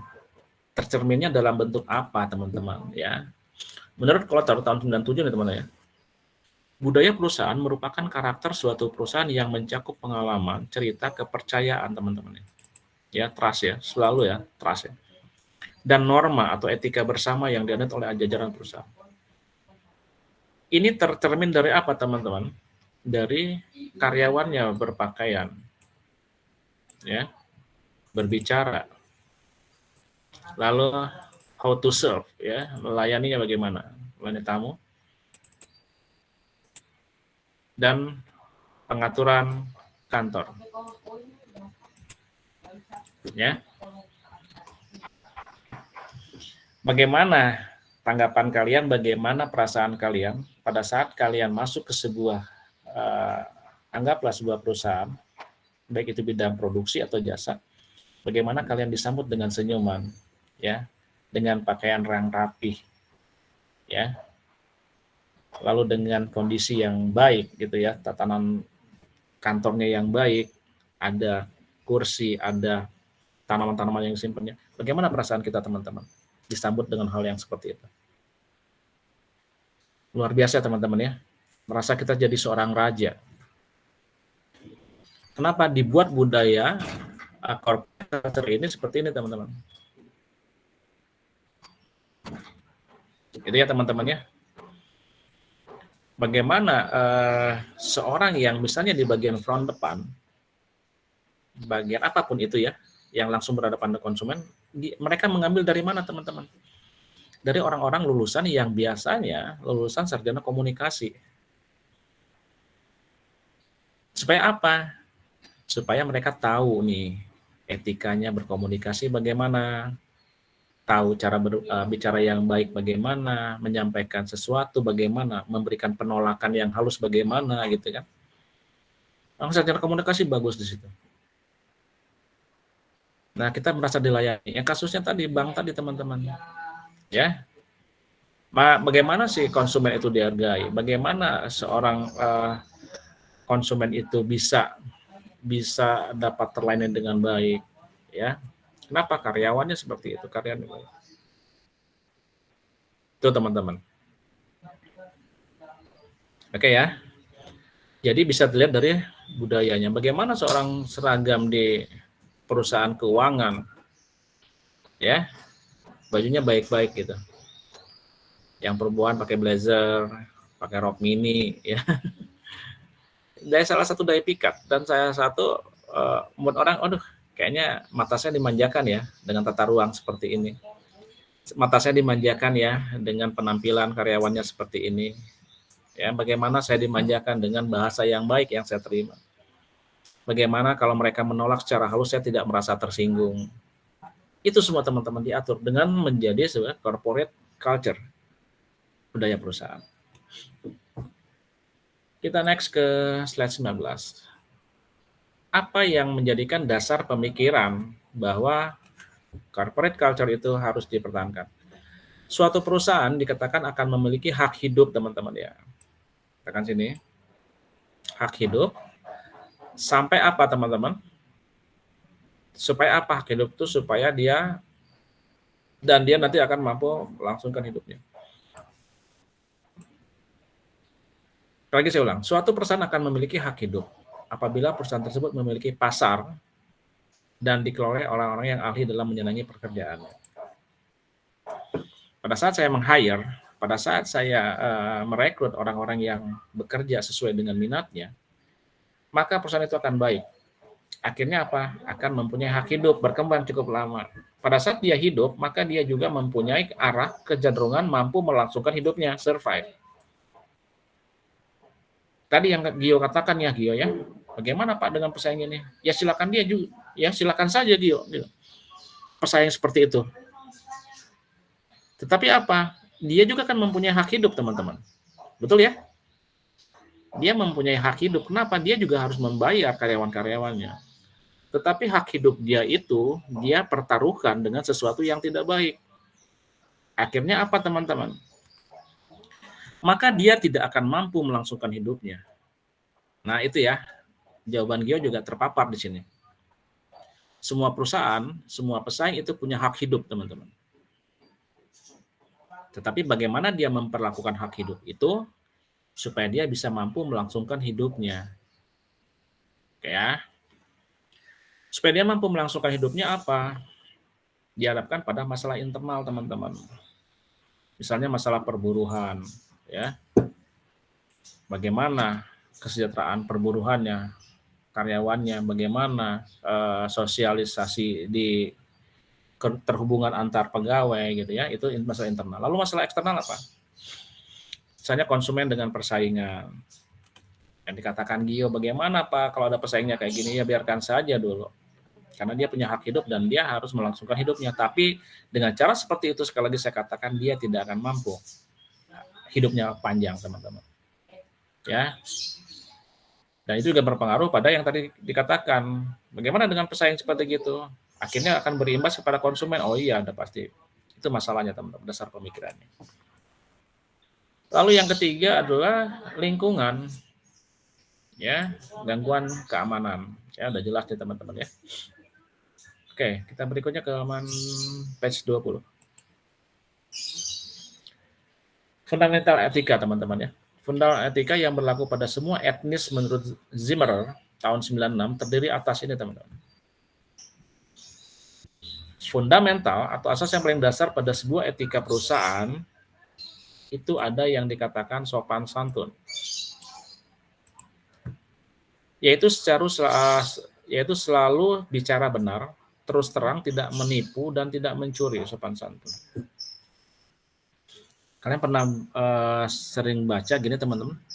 Anda sopan, kami segan. Pernah baca kayak gitu? Pernah dengar? Pernah, Pak. Pernah ya? Kenapa? Kalau orangnya ngomong sopan-sopan, kita juga kan akan segan ya teman-teman ya. Orangnya sopan, kita mau marah-marah, emang kita orang gila gitu ya, ngegelo. Orangnya sopan, yaudahlah kita walaupun nggak senang ya juga kita ya, kalau tidak bisa senyum ya sudah, akhirnya kita tidak marah. Maka sopan santun yang menjadi fundamental dari sebuah etika. Lalu integritas, kejujuran teman-teman. Yaitu memiliki prinsip hormat dan tidak bermuka dua. Mukanya ada dua teman-teman ya, depan belakang ya. Ya, kejujuran. Jadi nggak bermuka dua teman-teman. Yang muka satu ngomong A, yang muka B, yang muka kedua ngomong B. Supaya apa? Pengen dipuji, pengen kepake gitu ya. Itu tidak boleh teman-teman ya. Jadi ada sopan santun, ada integritas, lalu menjaga janji teman-teman. Fundamental daripada sebuah etika perusahaan. Kalau tadi saya katakan ini contohnya, kalian buat jual barang elektronik, janjinya 2 tahun servis gratis. Ya harus tetap dipatuhi teman-teman. Sampai batas 2 tahun yang kita janjikan. Kalau udah 2 tahun lebih 1 hari, kita bisa berargumentasi, Pak ini sudah lebih expired masa garansinya 2 tahun. Kami akan servis ya Pak, tapi kami akan berikan charge atau biaya tambahan. Enak ngomongnya baik-baik teman-teman. Tetapi janji kita jangan pernah dilanggar pada konsumen. Ya. Nanti kalau misalnya rusak Pak, boleh dikembalikan ke kami, tapi tolong siapkan struk pembeliannya. Janji kita pada konsumen. Terus tiba-tiba datang konsumen itu ke toko kita atau perusahaan kita, Pak ini kok ada rusak ya sebelum masa garansinya. Oh sini harus diterima teman-teman karena janji kita harus diterima. Oke, kami ganti yang baru ya. Nah pada saat kita menepati janji maka akan timbul trust teman-teman, kepercayaan konsumen itu. Oke, yang keempat adalah katanya kesetiaan ya dan ketaatan, loyalitas teman-teman ya. Yaitu benar dan loyal pada keluarga dan teman, tidak menyembunyikan informasi yang tidak perlu dirahasiakan. Ya kalau bilang cacat, ya cacat saja. Kalau bilang ada kelemahan, ya kelemahannya seperti ini. Ya teman-teman ya. Kalau misalnya nih banyaknya di ini teman-teman. Kalau orang yang jual barang-barang yang second teman-teman, atau barang-barang yang sudah bekas pakai, banyak yang tidak jujur ya teman-teman ya. Yang disebutkan keunggulannya saja, beli mobil bekas, beli motor bekas, beli apapun bekas gitu ya. Yang disebutkan yang unggul-unggul. Wah ini masih berapa kilometer, wah ini masih bagus, tatapnya semua jalan semua. Jarang sekali yang menyebutkan kelemahannya teman-teman. Pak ini mungkin bannya sudah agak botak, yang sini mungkin perlu diganti, atau mungkin ini ada kerusakan sedikit sini. Jarang yang seperti itu teman-teman. Dia menutup segala informasi yang seharusnya diketahui oleh konsumen. Ditutupi, yang bagus-bagusnya dikeluarin. Tapi dakumah hanya orang jualan ya teman-teman ya. Tapi kan nggak jujur teman-teman. Setelah kita beli, tanya pas di jalan tiba-tiba, wah ada ya lampu nggak jalan gitu ya. Pada malam hari lampu nggak jalan gitu. Kok kacanya macet sebelah gitu. Ya bisa diturunkan. Kenapa? Kita baru tahu pada saat kita Coba. Kenapa penjual tidak memberikan informasi yang lengkap atau menutupi sebuah informasi yang seharusnya diketahui oleh pembeli, konsumen. Lalu yang tadi teman-teman ya, yang menutup kerahasiaan itu berarti dia tidak jujur teman-teman. Ya, fairness-nya, kewajaran nggak? Harusnya ada. Yaitu berlaku fair, adil dan terbuka, berkomitmen pada kedamaian, jika bersalah cepat mengakui kesalahan. Ya, perlakuan yang sama terhadap setiap orang akan memiliki toleransi yang tinggi. Pak, ini baru 6 bulan kok udah tiba-tiba rusak ya. Gitu ya. Kalau perusahaan A bilang gini teman-teman, misalnya ke Muhammad Panji bawa rice cooker yang rusak, baru 6 bulan, garansinya 2 tahun. Datang misalnya ke Zul ya, yang pemilik ya, bagian depan. Mbak Zul, kok ini tiba-tiba rusak ya, baru 6 bulan ya rice cookernya, kok garansinya 2 tahun, gimana ya bisa? Terus Zul bilang gini, kamu apain emang itu, kok bisa rusak gitu kan. Dia laporkan ya kesalahan kita, tapi kita malah ngebentak gitu kan. Panji bukan dengarnya bukan kayak itu, malah emosi gitu. Emang saya apain saya pakai gitu ya, teman-teman ya. Ini toko langsung bilang gitu, kamu apain sih kok bisa rusak, ini kan bagus, ini wah cerewet gitu ya. Zul karena emosi langsung dilempar ke Zul ya tuh ya, si Muhammad Panji ya, rice cookernya di balai dogen ke Zul gitu. Nah teman-teman ya, harusnya Zul bilang apa, oh iya maaf ya Panji ya, coba kami periksa, kalau memang tidak bisa kami perbaiki, kami akan ganti dengan yang baru. Aduh Panji sih karena adem ya dengarnya ya Panji ya, dibanding lo, kamu apain sih ini kok rusak ini, salah nyolokin ya atau apa, kerendam air gini-gini ya. Karena Panji pasti emosi. Tapi kalau misalnya Zul Maida bilang gini, aduh maaf ya Panji ya, mohon maaf, mungkin ini kesalahan produk kami mohon maaf, kami akan periksa dulu, lalu kami akan cek, apabila bisa kami servis, kami akan servis dengan biaya yang free. Kalau tidak bisa kami perbaiki, maka kami akan ganti dengan baru. Aduh Panji segala adem ya. Oke Mbak, nggak apa-apa, saya tunggu gitu ya. Bisa ditunggu hari ini atau gimana? Nah, gitu ya. Kalau Jul lagi cerewet gitu, nanti saya hubungi itu. Loba tanya wae gitu kan. Pasti Panji emosi lagi. Nanti kalau beda dengan Jul bilang gitu, ya sebentar ya Panji ya kami periksa gitu ya, tapi kasih kami waktu, besok kami akan hubungi kembali. Enak ya teman-teman ya. Kita salah, kita harus di bawah. Kita bilang, oke maaf Panji, kami melakukan kesalahan, kami akan periksa. Gitu ya, itu teman-teman. Kejujuran dan kewajaran atau fairness itu. Oke, next 21. Oke, yang keenam dikatakan apa? Take care of each other, teman-teman, menjaga satu sama lain yang ini. Ya, fundamentalnya apa? Penuh perhatian, baik budi, ikut andil, mendorong siapa saja yang memerlukan bantuan. Ya, teman-teman. Misalnya gini, ada orang masuk perusahaan kita, toko kita bukan di bagian itu misalnya, tapi kita lagi nganggur nih. Ada orang kelihatan kayaknya kesulitan, bingung. Apa salahnya? Ya, orang bagian gudang misalnya yang nggak tahu apa-apa di depan. Mas, Mbak, bisa saya bantu? Kenapa? Ada yang bisa saya bantu? Gitu ya. Artinya apa teman-teman? Dia apa? Menolong siapa saja yang memerlukan bantuan, tidak melihat dia ada di posisi mana. Ya, kebingungan nih. Oh ya, bisa saya bantu, Mas, Mbak? Kalau kita memang bukan di bagiannya, nanti kalian akan lapor ke orang yang bagiannya. Ya, ke Octavia. Octavia tuh ada di depan, ada konsumen bingung, saya nggak ngerti. Oke, Octavia langsung bilang, siap, saya akan ladeni gitu. Tapi setidaknya ada orang yang di situ yang harus saling bisa menjaga satu sama lain. Oke, yang ketujuh, saling menghargai satu sama lain ya teman-teman. Respect for each other. Ya. Menghormati hak-hak orang lain, menghormati kebebasan dan rahasia pribadi. Privasi mempertimbangkan orang lain juga dianggap bermanfaat dan tidak berprasangka buruk. Ya, ini saling menghargai satu sama lain. Apapun dia datang ke situ dengan bagaimanapun ya baik. Karena yang dikatakan tadi harus fair, teman-teman ya. Harus melakukan sesuatu yang adil bagi siapapun. Oke, yang ke-8, responsibility, teman-teman, bertanggung jawab. Yaitu patuh terhadap undang-undang dan peraturan yang berlaku. menjadi seorang pimpinan, maka harus bersikap terbuka dan menolong. Kalau kalian jadi pimpinan dan akan menjadi pimpinan, teman-teman, maka seorang pimpinan yang baik adalah apa? Mau menolong, teman-teman ya. Seperti itu. Apa yang menjadi kesusahan, apa yang menjadi kesulitan dari bawahannya harus bisa dicari solusinya seperti apa. Oke, next. Kita akan masuk ke slide 2.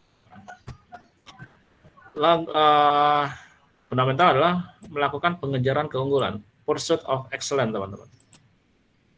Yaitu berbuat yang terbaik di segala kegiatan, yang bertanggung jawab, rajin, berkomitmen, bersedia, dan meningkatkan kompetensi dalam segala bidang. Siapa yang harus melakukan ini, teman-teman? Pengejaran keunggulan ini, pursuit of excellence ini. Siapa yang harus melakukan itu? Top management, middle management, atau low management? Siapa yang melakukan itu? Siapa yang harus mengejar keunggulan ini? Pursuit of excellence ini.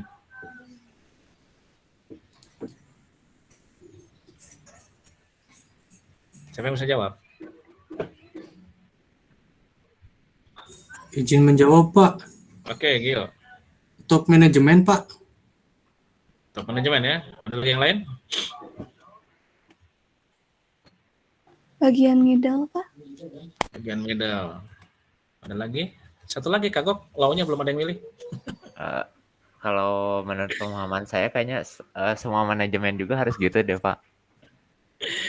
Oke ya, ada yang bilang top, ada yang middle, ada yang bilang semua. Satu lagi ada yang belum ada yang milih, kasihan si Lau, belum ada yang milih.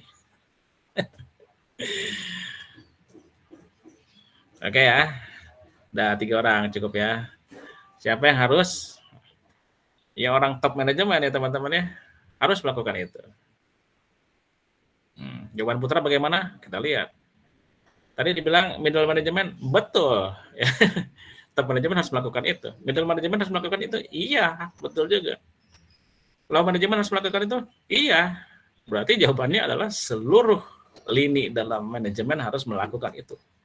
Semua yang di dalam lingkungan organisasi harus melakukan itu. Ya, maka akan menjadi budaya, teman-teman. Berbuat baik di segala kegiatan, masa hanya pimpinan saja? Ya, pimpinan baik, anak buahnya kewas gitu kan.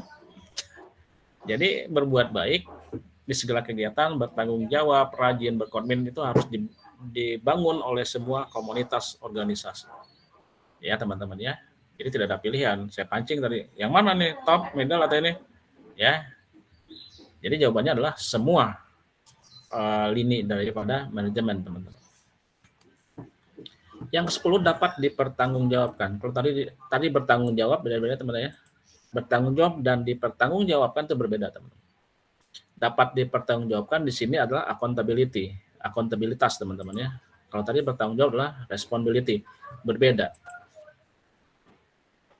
Jadi dapat dipertanggungjawabkan, akuntabilitas yaitu bertanggung jawab dalam segala perbuatan, terutama dalam mengambil keputusan. Kalau saya mengambil keputusan A, saya harus bisa pertanggungjawabkan itu. Ya. Jadi harus bisa dipertanggungjawabkan. Oke, sampai sini ada yang mau bertanya dulu. Sampai 22. Sebelum kita lanjut. Yang mau minum dulu, karena saya juga kering juga tenggorokan ya teman-teman ya. Saya minum dulu kalau gitu ya. Mumpung daring teman-teman. Ada yang mau bertanya? Nurdin? Afgani? Boleh, Pak. Oke, so Kalau misalkan ini pencurian ide, Pak, dalam perusahaan, apakah ada langkah hukum, Pak, atau pihak yang berwenang yang mengurusinya, Pak? Dan prosesnya bagaimana itu, Pak, kalau ada gitu? Oke ya, pencurian ide ya. Ya. Oke teman-teman, saya pertama akan mengatakan gini. Pencurian ide itu kategorinya seperti apa? Persepsinya teman-teman ya. Pencurian ide yang pertama adalah asumsinya bahwa ide itu sudah diketahui banyak orang. Itu satu. Lalu kedua, ide itu sudah menjadi bagian daripada undang-undang. Apa yang dimaksud dengan bagian dari undang-undang adalah bagaimana ide itu sudah, tapi kalau hak atas kekayaan keuangan bukan di situ teman-teman ya. Kalau ide kan sesuatu yang belum tampak ya, gitu ya. Ide itu adalah sesuatu yang abstrak, yang tidak berupa fisik. Setuju nggak seperti itu? Setuju, Pak. Kecuali ide itu sudah dibuat blueprintnya, fisiknya. Contohnya apa? Idenya saya akan buat logo atau sebuah robot misalnya gitu. Ada blueprintnya, ada konsepnya, dan ini saya sudah daftarkan secara hukum di Kementerian Kehakiman. Ya. Maka yang terjadi apa? Pada saat saya diambil ide saya yang saya sudah sahkan dan sudah disahkan oleh undang-undang dan hukum, lalu diambil orang. Maka yang terjadi saya bisa menuntut itu, teman-teman. Ya, saya bisa tuntut itu. Apa nanti akan dilihat, teman-teman? Mana hak Anda? Ide ini ada di mana?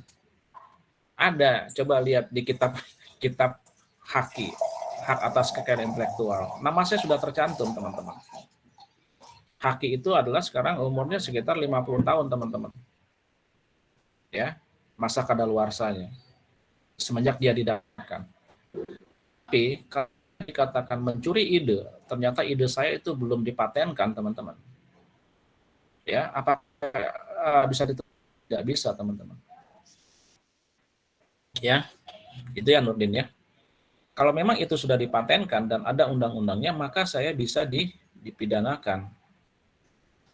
Kamu misalnya ide kamu saya curi, maka kamu bisa membuat BAP, laporan kepada kepolisian, saya mencuri kekayaan intelektual saya. Apa itu? Ide yang sudah ada blueprintnya, ide yang sudah ada produknya, dan itu sudah disahkan. Bisa saja, oke, kamu hanya cukup melapor kepada kepolisian, buat berita acara di sana bahwa saya sudah melakukan pencurian ide. Tetapi kalau ide kamu hanya masih ide saja yang sifatnya abstrak, masih di pikiran kamu, lalu saya ambil gitu ya.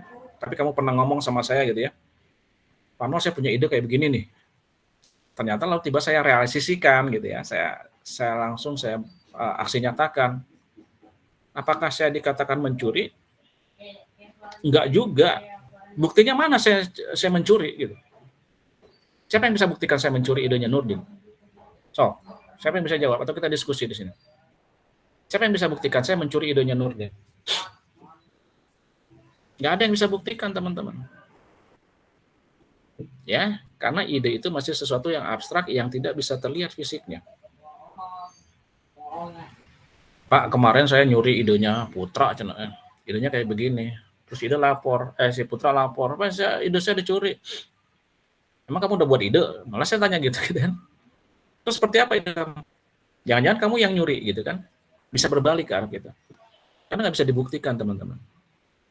Tetapi kalau ide itu sudah menjadi sesuatu yang sudah menjadi yang real, yang nyata, baik itu bentuk blueprint atau sesuatu yang sudah jadi produk dan itu sudah dipatenkan, maka itu bisa dikatakan mencuri, teman-teman. Itu ya teman-teman ya, hati-hati. Gitu. Lalu misalnya gini juga, kita konsepnya mencuri ya. Bagaimana Nurdin? Pas saya punya ide kayak begini. Kalau saya bilang sama Nurdin, Din saya pakai ide kamu ya. Gitu. Oke Pak, silakan saja. Ternyata ide itu menghasilkan uang bagi saya gitu. Nurdin nggak saya bagi ya bisa-bisa saja, gitu ya. Tetapi di sini teman-teman, ini yang dikatakan tadi etika bisnis dan tanggung jawab bisnis, teman-teman. Etikanya itulah kalau Nurdin yang buat, jangan saya ambil lah, gitu ya idenya ya. Kalaupun nanti ide itu berhasil menghasilkan sesuatu yang sifatnya keuntungan material, teman-teman, etikanya gimana? Nurdin, saya pakai ide kamu, ternyata saya dapat 100 juta nih dari ide kamu. 50-50 ya. Kan kamu ide, kan saya yang merealisasikan ide kamu. Oke, 50 juta uangnya. Nah, gitu. Etikanya saya bermain etika. Ya teman-teman ya, sekali lagi ya, Nurdinnya gitu ya. Jadi bisa disampai ke jalur hukum apabila itu sudah dipatenkan, tapi masih dalam bentuk ide yang abstrak atau masih dalam pikiran tidak bisa, teman-teman. Seperti itu. Begitu Nurdin. Ya, terima kasih Pak. Oke, ada lagi yang lain?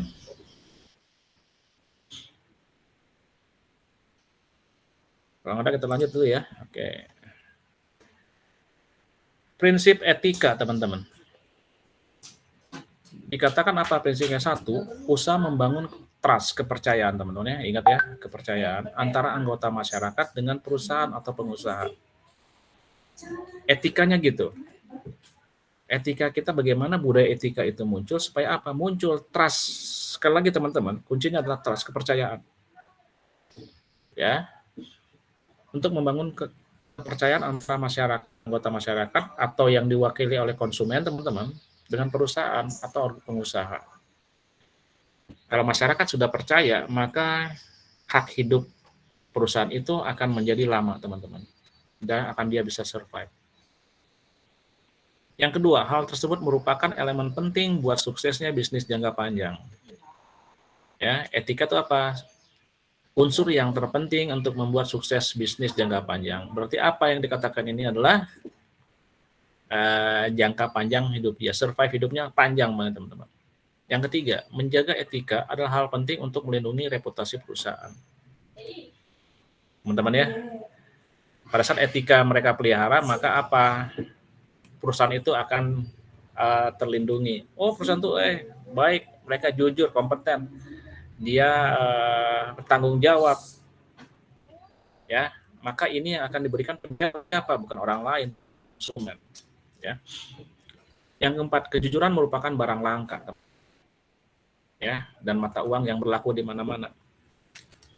Apa maksudnya, teman-teman ya? Kalau ijazah kalian mungkin hanya berlaku di satu tempat. Ijazah kita. Uang kita juga akan berlaku di salah satu tempat. Uang kita banyak, pengen nggak jujur, pengen nyuap, mungkin hanya berlaku di satu tempat, teman-teman, yang tidak punya integritas. Tapi kalau kalian masuk zona integritas, uang kalian beberapa pun karung itu nggak akan bisa berpengaruh di situ. Makanya yang dikatakan adalah kejujuran merupakan barang langka dan mata uang. Kemarin ingat teman-teman yang seorang ya, cleaning service ya, yang Garuda atau apa tuh, maskapai penerbangan, yang menemukan cek berapa miliar tuh, teman? Tahu berita itu? Ya Pak, di bandara itu. Oh, di bandara ya? Service. Di maskapai penerbangan di bandara. Dapat nih dikembalikan. Ada yang lagi nemu satu tas uang dikembalikan. Sedang satpam atau apa gitu. Wah, luar biasa ya, teman-teman ya. Dia sudah langsung diangkat diviralkan di media elektronik.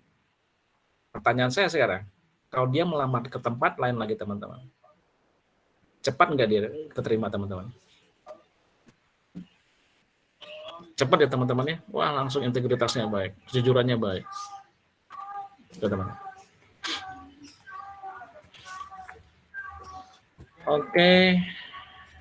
Dikatakan mata uang yang berlaku di mana-mana. Jadi kalian hidup dimanapun, kejujuran ini adalah mata uang yang berlaku, teman-teman. Etika adalah standar perilaku dan nilai-nilai moral menyangkut tindakan yang benar dan yang salah terjadi dalam lingkungan kerja. Oke, ini sudah saya garis semua, kita tadi berbicara tentang etika dan standar perilaku, teman-teman ya. Oke, prinsip etika bisnis ada 3, teman-teman. 3 pendekatan dalam merumuskan prinsip etika bisnis. Yang pertama dikatakan adalah pendekatan utilitarian, ya, utilitarian approach. Yang kedua adalah pendekatan hak individu, individual right approach, dan yang ketiga adalah pendekatan keadilan, justice approach. Ini berdasarkan founder Embrace dan R. Wangley, teman-teman, dalam manajemen jurnalnya. Apa sih pendekatan utilitarian itu, lalu apa pendekatan hak individu? Oke, kita bahas. Pendekatan utilitarian itu adalah tindakan dalam bisnis harus didasarkan pada konsekuensi yang ditimbulkan oleh tindakan. Ya. Oke, sekali lagi dikatakan tindakan itulah berdasarkan pada konsekuensi yang ditimbulkan oleh tindakan. Konsekuensinya apa kalau kita melakukan ini? Konsekuensinya apa kalau kita membohongi konsumen? Konsekuensinya apa kalau kita tidak jujur pada konsumen? konsekuensinya apa kalau kita melakukan membuat harga terlalu mahal? Pasti ada konsekuensinya, teman-teman. Yang pertama adalah hilangnya kepercayaan, konsumennya kabur. Itu dampak-dampaknya semua. Ya, berarti ini yang berhubungan dengan apa? Resiko dari yang ditimbulkan oleh tindakan, teman-teman. Oke, seharusnya apa? Harusnya memberi manfaat sebesar-besarnya kepada masyarakat dengan cara yang tidak membahayakan, ya, dan biaya yang serendah-rendahnya. Jadi ini adalah pendekatan yang dengan cara pendekatan konsekuensi dari sebuah tindakan, teman-teman. Ya, perusahaan melakukan ini, konsekuensinya pasti ada. Pasti akan berhubungan, teman-teman. Adalah konsekuensi dari sebuah tindakan yang diambil oleh perusahaan. Yang kedua, pendekatan hak individu, individual right approach. Setiap orang dalam tindakan dan kelakuannya memiliki hak dasar yang harus dihormati. Oke ya, kita sepakat. Namun tindakan atau tingkah laku tersebut harus dihindari apabila diperkirakan akan menyebabkan terjadi benturan dengan orang lain. Setiap orang punya hak, individu punya hak. Tapi apakah hak itu menjadi sebuah semena-mena, teman-teman, dari tindakan kita? Nggak bisa dong kita hidup di yang berhubungan dengan interaksi sosial. Bagaimana hak individu kita benturkan dengan hak individu orang lain? Kan nggak mungkin, teman-teman. Ya, bagaimana hak individu ini yang kita miliki tidak berbenturan dengan hak individu orang lain. Karena apa? Karena orang lain juga punya hak individu yang sama. Ya, teman-teman ya. Itu tentang hak individu atau individual right approach. Yang ketiga, pendekatan keadilan, justice approach, teman-teman. Apa ini yang maksud? Para decision maker atau pembuat keputusan mempunyai kedudukan yang sama dan bertindak adil dalam memberikan pelayanan kepada pelanggan, baik yang secara perorangan maupun secara kelompok. Ya, dikatakan apa? Yang tadi harus fair, teman-teman. Ya, harus fair. Memberikan pelayanan kepada pelanggan, baik secara perorangan maupun secara kelompok. Tidak melihat kedudukan, ya teman-teman ya. Jadi harus sama semua. Oke, seperti itu. Lalu selanjutnya. Apa yang menjadi etika dan tanggung jawab sosial, teman-teman? Ya, sekarang kita bicara dengan di sosialnya. Yang pertama adalah Corporate Social Responsibility atau CSR, sebenarnya adalah bentuk tanggung jawab dari setiap perusahaan terhadap lingkungan sosial dan ekonomi dan masyarakat. Contohnya apa, teman-teman, masih ingat? Tanggung jawab dari setiap perusahaan terhadap lingkungan sosial ekonomi masyarakat. Tadi sudah saya sebutkan di awal. Kira-kira ada yang masih ingat ya? Tanggung jawab perusahaan terhadap lingkungannya seperti apa, teman-teman? CSR-nya, Corporate Social Responsibility-nya. Masih ingat nggak? Kalian nggak bisa buka rekaman saya dulu, kan belum di-upload. Ada yang ingat kira-kira tadi apa tanggung jawabnya? Tanggung jawab sosialnya? Poho, aduh hilang Pak. Aduh Pak, forget Pak, gitu. Izin menjawab, Pak. Wah, iya. Oke, iya. Yang tadi itu yang Bapak bilang sebagian karyawan yang diambil dari masyarakat setempat, itu bukan, Pak? Oke, good ya. Nah, kamu memorinya bagus ya. Baru buka recordingnya ya, Gio ya? Oke, salah satunya apa? Mengambil tenaga karyawan dari lingkungan sekitar. Untuk apa? Meningkatkan ekonomi, status ekonomi masyarakat setempat ya, betul ya teman-teman ya? Nah, itu ya. Terima kasih Gio ya. Lalu apa lagi? Mungkin ya, melihat apakah kalau mengambil air di sini akan berdampak pada lingkungan sosial di situ. Apakah kalau saya membuang limbah di situ akan mempengaruhi, udah jelas. Ya, maka harus melihat mempunyai tanggung jawab yang namanya CSR ini. Corporate Social Responsibility. Ya. Di tanggung jawab sosialnya harus ada, teman-teman. Satpam ambilin dari orang situ nggak apa-apa gitu ya, supaya aman juga gitu tempat kita. Lalu pengendalian diri, self controlling teman-teman. Ya, bagaimana kita harus bisa mengendalikan diri. Bagaimana misalnya seorang customer service yang dikatakan tadi saya Zul ya, Muhammad Panji datang bawa rescue kerusak, Zul lagi mumet dimarahin sama manajernya atau supervisornya, datang Muhammad Panji laporan, emosi kan gitu ya, unahan sih rusak gitu kan. Dia harus bisa mengendalikan diri, ya. Self controllingnya harus baik. Lalu mempertahankan jati diri. Kalau kalian sudah punya komitmen jati diri kalian seperti itu, makanya jangan orang yang dikatakan tadi, jangan bermuka dua teman-teman, karena kalian punya jati diri sendiri. Tunjukkan itu.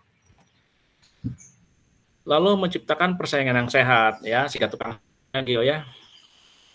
Ya, jangan membuat persaingan yang tidak sehat.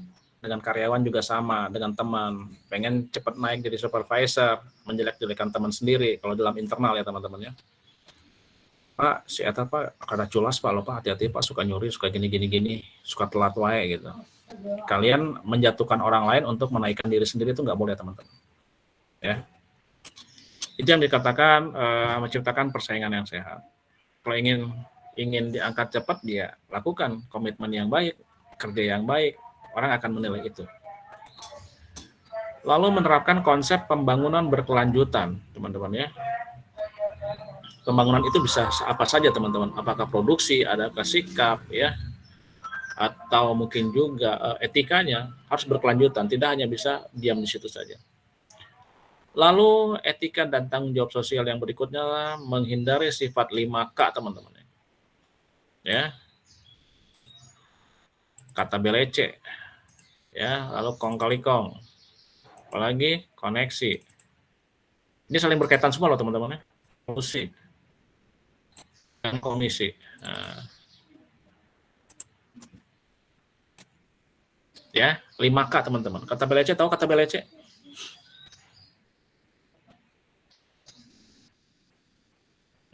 Kata belece. Ada nggak? Tahu nggak? Kata belece seperti gini teman-teman. Ada membuat surat atau memo teman-teman ya. Tetapi memo ini juga kadang-kadang untuk mempengaruhi pengambilan keputusan. Lalu kata belece ini adalah memo atau surat yang biasanya diturunkan orang yang mempunyai jabatan dan kuasa yang lebih tinggi terhadap orang yang diberinya. Ya, contoh anak seorang anggota dewan misalnya ya, oknum anggota dewan ya keterima masuk di universitas PTN yang diinginkan. Dia lewat jalur belakang teman-teman, pakai kata belece ya, pakai memo, dikasih ke rektor, Pak saya anggota dewan gini, bisa nggak anak saya masuk? Gitu ya. Nah, itu adalah kata belece teman-teman. Memo untuk mempengaruhi orang lain itu banyak terjadi ya. Oknum-oknum itu banyak. Lalu kong kali kong. Tahu kong kali kong? Tidak jujur, Pak. Tidak jujur ya. Kong kali kong itu anak King Kong ya teman-teman ya. Kong kali kong, bermain lah. Saya sama Arif ya. Arif, ini ada tender duaan Rip lah, kayak bagi dua. Gak usah diajak si Putra mah, Maulid gak usah diajak, jur merah jangan dibawa. Kita duaan lah, gitu ya. Kong kali kong main. Kan kamu punya akses gitu, duaan. Jadi keuntungannya bagi dua gitu. Ya itu kong kali kong teman-teman. Bermain licik di belakang kong kali kong. Lalu koneksi. Nah ini juga sama teman-teman. Ya, koneksi. Sama seperti tadi misalnya saya punya hubungan khusus dengan direkturnya. Saya ngomong, inilah kayak gini gitu. Koneksinya berdasarkan itu, ada hubungan. Lalu kolusi. Ya, kan sudah tahu ya. Kolusi itu seperti apa? Sama saja itu bekerja atau bekerja sama dengan cara yang licik, kolusi itu, teman-teman.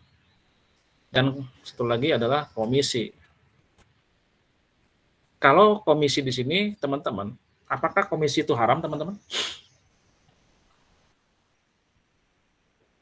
Kak, 5K-nya kan masuk komisi. Apakah komisi itu haram? Atau harum? Siapa yang bisa jawab? Komisi itu haram tidak? Kok dimasuk ke dalam 5K ya? Belum tentu, Pak. Tergantung cara pendapatannya. Oke, pendapatannya gimana komisi yang haram dan yang harum? Tidak baik atau tidak benar dengan cara yang bohong gitu Pak. Kayak kong kali kong. Komisi ya. Oke.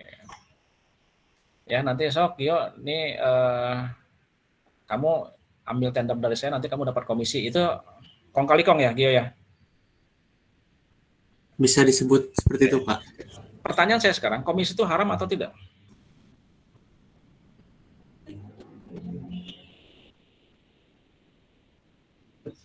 Komisi itu nggak haram, teman-teman. Ya, yang dikatakan Gio, bagaimana cara mendapatkannya? Kalau kalian bekerja extra time, kalian berhak mendapat komisi dong. Kalian merekrut 3 atau 3 konsumen atau 3 kalian dapat 3, ternyata kalian dapat 5. Disuruh cari 3 dapat 5. Oke. Firman, saya kasih komisi untuk 2 yang lebihnya ya. Wajar teman-teman, dan itu suatu kewajiban bagi perusahaan untuk dapat komisi. Ya. Komisi yang dimaksud ini apa teman-teman? Menghindari sifat katanya komisi. Komisi di sini bisa dikatakan adalah komisi untuk menyuap teman-teman. Yang dikatakan dia. Ya. Saya kasih sama Natalinda komisi. Natalinda, saya kasih kamu komisi 5 juta. Tapi kamu lakukan ini ya. Artinya Natalinda mendapat komisi untuk mengerjakan sesuatu apa yang saya harapkan, teman-teman. Paham ya? Sama seperti menyuap tadi kasusnya. Tapi komisi sini adalah menyuapnya kita menerima, teman-teman. Itu nggak boleh, ya, termasuk 5K. Lalu menyatakan yang benar itu benar, ya. Lalu menemukan sikap saling percaya antar golongan pengusaha. Oke. Putra, di kamu harga bahan baku terigu berapa sekarang 1 bal? Ya, oke Pak, segini harganya, oke. Gitu ya. Bagus nggak kualitasnya? Bagus. Maka sebaiknya adalah tanggung jawab sosialnya, etikanya adalah saya harus percaya bahwa yang dikatakan Putra itu benar. Dia akan mengirimkan 1 bal, ya. Kecuali ada indikasi kecurangan, boleh saya periksa saja, betul nggak ini 1 bal netonya, isi bersihnya. Saya curiga kok agak ringan banget gitu ya. Saya periksa. Tapi selama itu tidak terjadi kecurangan, harus percaya teman-teman ya. Itu harus saling percaya, menumbuhkan. Lalu konsekuen dan konsisten dengan aturan main bersama. Ya. Harus konsisten terus, kalau misalnya A terus gitu ya. Dan konsekuen harus dilakukan oleh bersama-sama. Lalu memelihara kesepakatan. Apa dampaknya teman-teman jika itu kita langgar? Dampaknya apa kalau kita langgar? 1, masalah citra publik teman-teman. Ya, perusahaan, apalagi bidang industri gitu, dia harus membutuhkan yang namanya citra teman-teman. Ya, nama baik. Kepercayaan konsumen. Oh, udah dipercaya, itu harus tetap dijaga. Kalau itu dilanggar teman-teman, maka itu akan hilang. Kalau akan hilang apa? Dan yang lainnya bisa kabur teman-teman. Dan kita bisa menjadi gulung tikar ya teman-teman ya. Bukan gulung karpet ya, sekarang istilahnya masih gulung tikar. Karena dulu mungkin nggak ada karpet ya teman-teman ya, makanya sekarang jadi masih tetap gulung tikar. Oke, tuntutan hukum yang mahal. Ya, kalau kita bohong, kita tidak sesuai dengan spek, kita bilang speknya 4 giga, ternyata yang kamu kirim 2 giga. Ternyata kita bisa diklaim atau bisa dikomplain sama konsumen dan bisa dituntut secara hukum. Nggak sesuai nih dengan speknya. Lalunya apalagi mengakibatkan tingginya tingkat pencurian oleh karyawan. Ya. Nggak dikasih sejahtera gitu ya, karyawannya nggak dipercayai, ya kagok saja sudah. Ya, mengakibatkan apa? Timbulnya rasa keinginan untuk mencuri aset perusahaan. Lalu apa? Pengambilan keputusan etis dapat menumbuhkan kepercayaan bagi hubungan antara pelanggan, karyawan, dan perusahaan lain. Ini akan menjadi harmoni, teman-teman. Pelanggan, karyawan, dan perusahaan lain. Kalau ini sudah harmoni, ini akan menjadi bola salju di dalam keberhasilan. Semakin kecil, semakin besar, dan akhirnya semakin besar. Itu dalam kesuksesan teman-teman ya. Oke, next. 29. Perilaku yang sering, perilaku saling menipu antar wirausahawan teman-teman.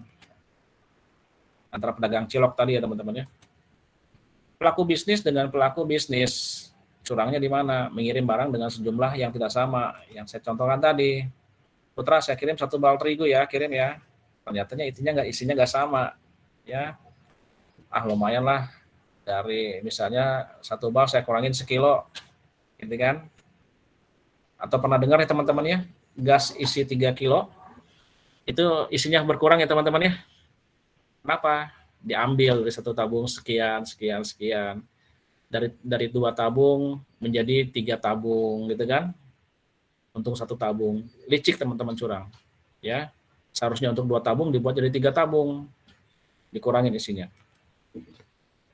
Mengirim barang dengan jumlah yang tidak sama atau kurang, lalu mempengaruhi pihak lain untuk saling menjatuhkan, ya. Nah, ini. Lalu yang kedua, pelaku bisnis dengan konsumen. Curangnya gimana? Nih. Pemakaian formalin, teman-teman. Ya, ikan asin, tukang bakso. Tukang ikan asin, kalau kalian lihat tidak ada kumpul lalat di situ, bisa saja jadi itu kena formalin karena si lalat kan nggak mau, ya, nggak mau cium bau formalin, yang mau dia kan cium amis teman-teman. Dikasih formalin biar awet, ya kalau nggak laku bisa dijual berbulan-bulan gitu kan, untuk diawetkan, menutupi kualitas barang yang rusak, ya, yang saya katakan tadi teman-teman. Saya beli mobil bekas, kayak dikasih tahu nih, ya kelemahan-kelemahannya ya. Menutupi kualitas barang yang rusak. Lalu adalah ingkar janji. Ya. Kayak bohong ya. Lalu perilaku yang ketiga adalah konsumen dengan pelaku bisnis. Sekarang kita yang melakukan itu terhadap pelaku bisnis. Membayar dengan menggunakan cek kosong. Putra, utang saya berapa? Misalnya 30 juta, Pak. Oke ya, saya bayar dengan cek. Ya, saya kasih cek kosong, teman-teman. Akhirnya cekcok ya, cek kosong, bayarnya dengan cek kosong.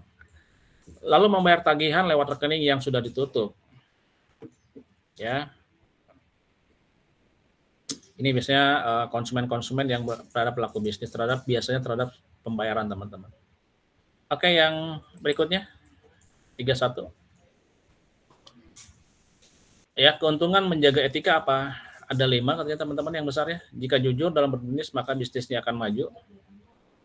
Timbulnya kepercayaan, trust, kemajuan terjaga, perolehan laba akan meningkat. Kenapa perolehan laba akan meningkat? Karena apa? Kepercayaan timbul, konsumen akan kembali terus dan mungkin akan menjadi ada newcomer konsumen teman-teman. Konsumen baru. Bisnis akan terjadi eksistensinya, ya. Dan berkesinambungan. Oh, ternyata ini teman-teman slide terakhir.